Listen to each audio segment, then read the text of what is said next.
Hi there. It's the second week of September 2017 and time for once more for This Week at TEGG. A look at what's up with the Ed Greenwood group, brought to you by me, Steve Bowden, and the Archmage, Ed Greenwood. The cat will not be making an appearance today, I'm very sorry. I made the mistake of picking her up in the last video, and she now doesn't want to be in the same room as me. So, here we go. We can go? Good. Oh, no. Yeah. Well then, hi everybody. Funny man. So, Fear the Walking Dead debuted on Sunday, and that got me wondering if you've ever gotten zombie questions. Sure. Often of the, hey Greenwood, I thought I hired a living person, not a zombie. Still capable of acting like you're alive? Right. I see. Well, we've gotten some zombie-related questions for you from a few places, and I thought now would be an appropriate time to ask them. But of course. Here's a Forgotten Realms zombie question from Tiff. What is your favorite zombie type in the realms, or do you even have one? Sure. My favorite realm zombie type is the Death Tyrant. And after that, zombie dragons.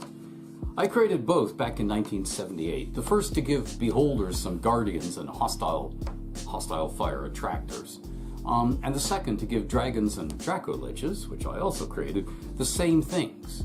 They were part of populating the realms with formidable challenges for player character adventurers, rather than individual monsters that player characters could swarm.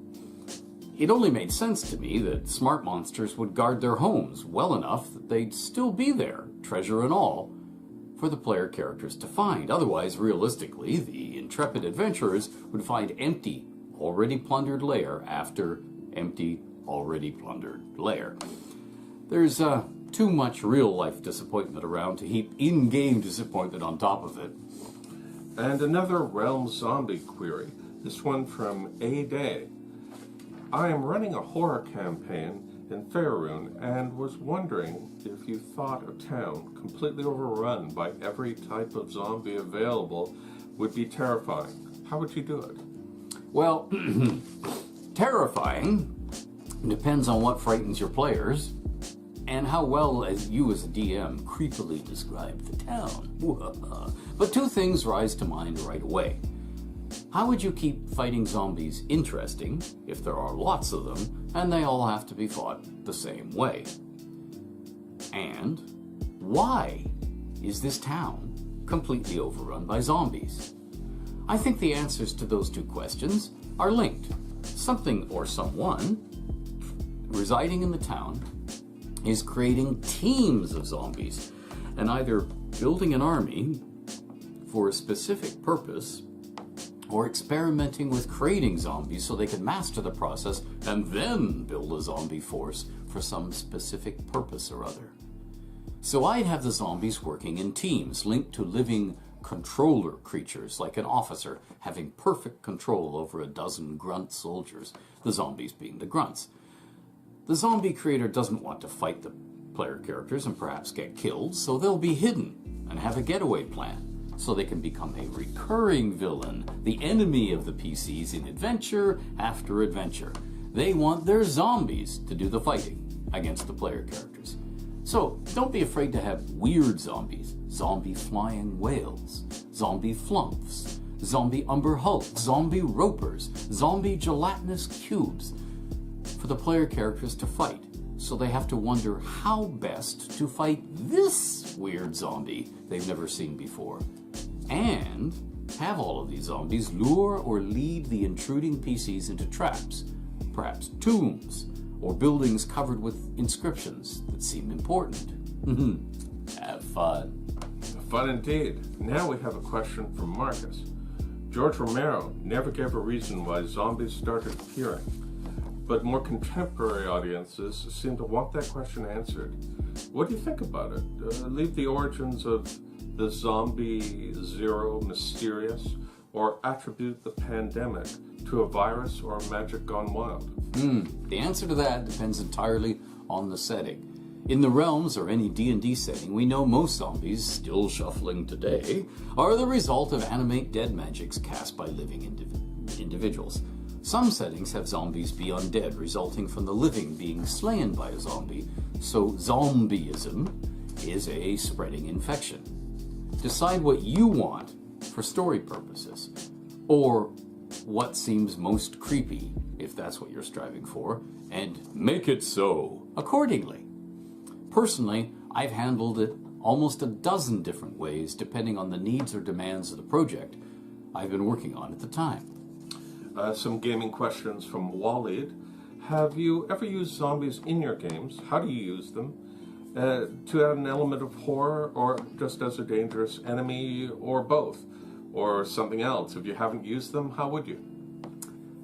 I use zombies sparingly, and often as fodder when something dangerous or destructive must be done. The zombies doggedly lurch into peril, plodding through sprays of hot metal or sparks or whatever, where living humans would flee or collapse from pain or by breathing noxious fumes or whatever. Floating zombie beholders are a particular favorite of mine because I can use the decaying condition of the remains to limit what eyes still exist and still function, to scale down the beholders as a foe to what a given band of PCs can handle. Just handle. A Folklore the Affliction question from Miles. I'm seeing more and more about the game Folklore the Affliction, and at Gen Con, I saw that you were writing a novel based on the game. Are there zombies in Folklore? What other types of the undead? Yes, Folklore the Affliction has zombies, but they're called decaying dead. And let me run through some highlights, if that's the right word, of the undead you'll run into in Folklore games if you're not careful.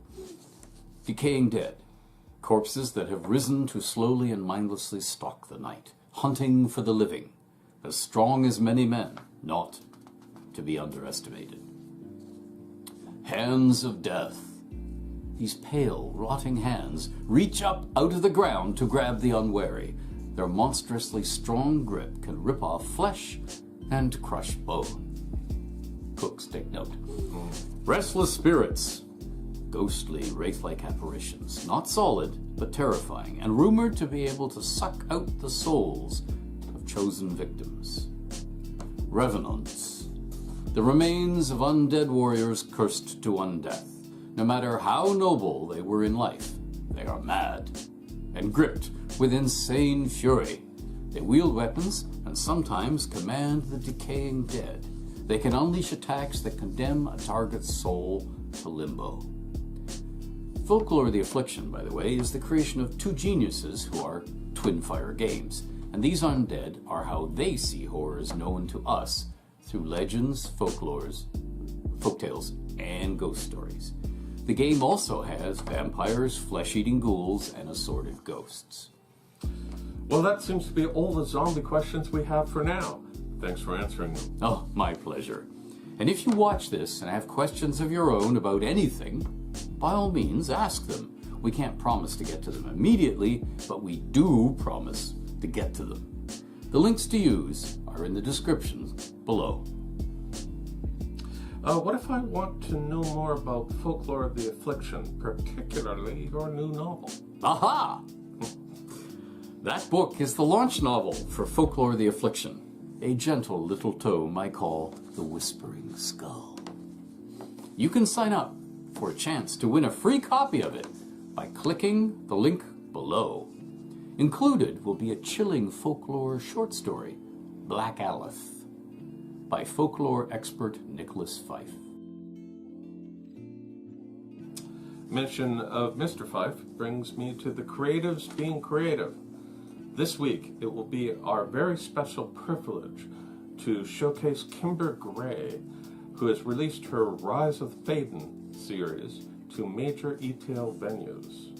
A half-demon shadow master, a peculiar fae, and an exiled princess fight to survive in a world subjugated by a host of dark sorcerers, ignorant of the Oracle's machinations to overthrow the Dark Lord. In the 800 years since the overthrow of the High Kingdom of Faiden, the Oracle has been quietly arranging the fates of the children who will someday challenge the darkness that is consuming the world of Midia. as the future heroes of Faiden face the violence and horrors of their harsh world. None of them can ever imagine what the Oracle has planned for them, or the role they will play in the destinies of Kingdoms Lost. The Rise of Faiden series consists of Book 1, Kingdoms Lost, Book 2, Fallen Heroes, and Book 3, History Forgotten. Kingdoms Lost is now available at most ebook venues. Links are available in the description below. And you can get free copies of the first 2 books exclusively at Ms. Gray's website. Link also in the description below. And Ed, it's getting close to CanCon. Yes, it is. Alas, that's one more convention I just can't make it to this year, but many TEGG creatives will be there, and some are involved with the con itself in key positions. Like the 2 co-chairs of the convention, Marie Bilodeau and Derek Kungson. Indeed. This CanCon doesn't just mean Canadian content. It means the Conference on Canadian Content in Speculative Arts and Literature, a convention put on periodically in the Ottawa, Ontario, Canada area by the Society for Creative Canadian Content in Speculative Arts and Literature. Nominated for its 3rd straight Aurora Award for Best Fan Organizational, CanCon offers a wide and diverse agenda about science fiction and fantasy, from writing workshops and seminars to panels and discussions with acclaimed authors to pitch sessions with literary agents. We will be letting you know who of TEGG will be attending this year, along with tidbits and information about them, their works, and what they might be doing at the convention itself. And we are pleased to announce this week's giveaways in honor of CanCon. This week, if you buy a copy of Marie Bilodeau's Eye of Glass, the 5th Helma novel, you can get the 9th Helma book, My Talons in Her Throat, by me, Ed Greenwood, for free.